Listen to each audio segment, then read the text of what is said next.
Assalamualaikum warahmatullahi wabarakatuh. Kami dari kelompok 3, aplikasi travel online Akses by KAI akan mempresentasikan tugas 2 sistem informasi manajemen tentang teknologi keamanan.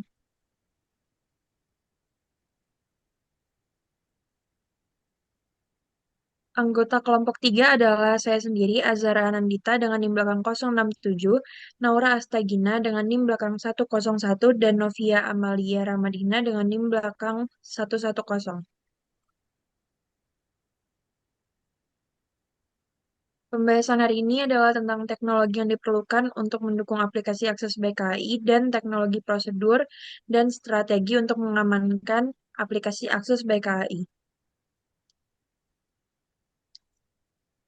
Yang pertama, teknologi yang diperlukan untuk mendukung aplikasi akses BKI adalah sistem pemesanan dan pembayaran online, meningkatkan kenyamanan penumpang dan efisiensi operasional dengan memungkinkan kemudahan pemesanan tiket dan pembayaran online. Yang kedua adalah aplikasi mobile. Teknologi ini memberikan akses yang sangat mudah dan cepat untuk para penumpang dalam melakukan pemesanan, mendapatkan informasi perjalanan, dan menerima pembaruan jadwal melalui perangkat seluler. Selanjutnya, ada sistem keamanan. Sistem keamanan menggunakan teknologi canggih seperti pengawasan video, pengenalan wajah, dan sistem keamanan canggih lainnya untuk menjamin keselamatan penumpang dan kereta api. Sistem keamanan yang dibutuhkan KAI Akses berupa enkripsi data, autentikasi, firewall, serta antivirus dan anti-spyware. Selanjutnya ada Internet of Things untuk maintenance, meningkatkan ketersediaan dan keandalan kereta dengan memanfaatkan teknologi IoT untuk memantau kesehatan mesin dan komponen penting lainnya. Yang terakhir ada sistem informasi perjalanan real-time, memastikan penumpang mendapatkan informasi terkini tentang jadwal stasiun dan perubahan jadwal untuk meningkatkan pengalaman perjalanan mereka. Selanjutnya akan dibacakan oleh rekan saya.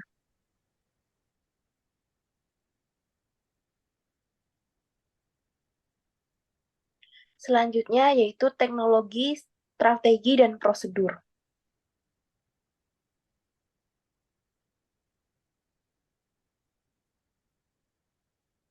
Yang pertama yaitu teknologi, di mana yang pertama adalah autentifikasi. Hal ini hanya pengguna yang sah dapat mengakses aplikasi ini. Hal ini melibatkan proses verifikasi identitas pengguna menggunakan autentikasi tambahan seperti OTP atau biometrik untuk memasukkan kombinasi unik dari nama pengguna dan kata sandi. Selain itu, juga bisa menggunakan verifikasi dua faktor atau 2FA atau multifaktor MFA dengan cara kode verifikasi yang akan dikirim melalui SMS maupun email. Kedua yaitu antivirus dan anti-spyware, di mana perlindungan terhadap malware seperti virus dan spyware sangat penting untuk mencegah ancaman terhadap aplikasi dan data yang disimpan di dalamnya. Kemudian juga ada enskripsi. Enskripsi data ini menggunakan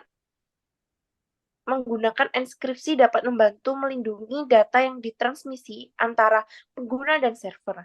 Hal ini memastikan bahwa jika data dicuri akan disadap, tidak dapat dibaca tanpa kunci enskripsi yang sesuai.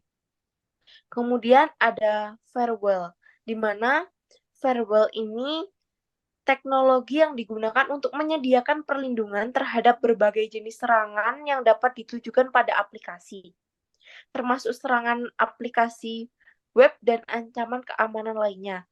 Firewall juga membantu dalam pengelolaan hak akses pengguna, memastikan bahwa setiap pengguna memiliki izin yang sesuai dengan aktivitas. Selain itu, firewall juga mampu memfilter lalu lintas aplikasi dengan memastikan bahwa hanya lalu lintas yang diizinkan yang dapat mencapai dan meninggalkan aplikasi akses by KAI.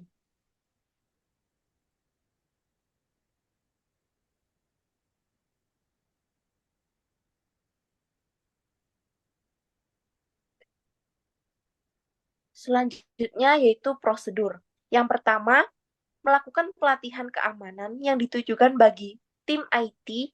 Hal ini dilakukan guna untuk meningkatkan kesadaran risiko keamanan dan praktik yang tidak sesuai.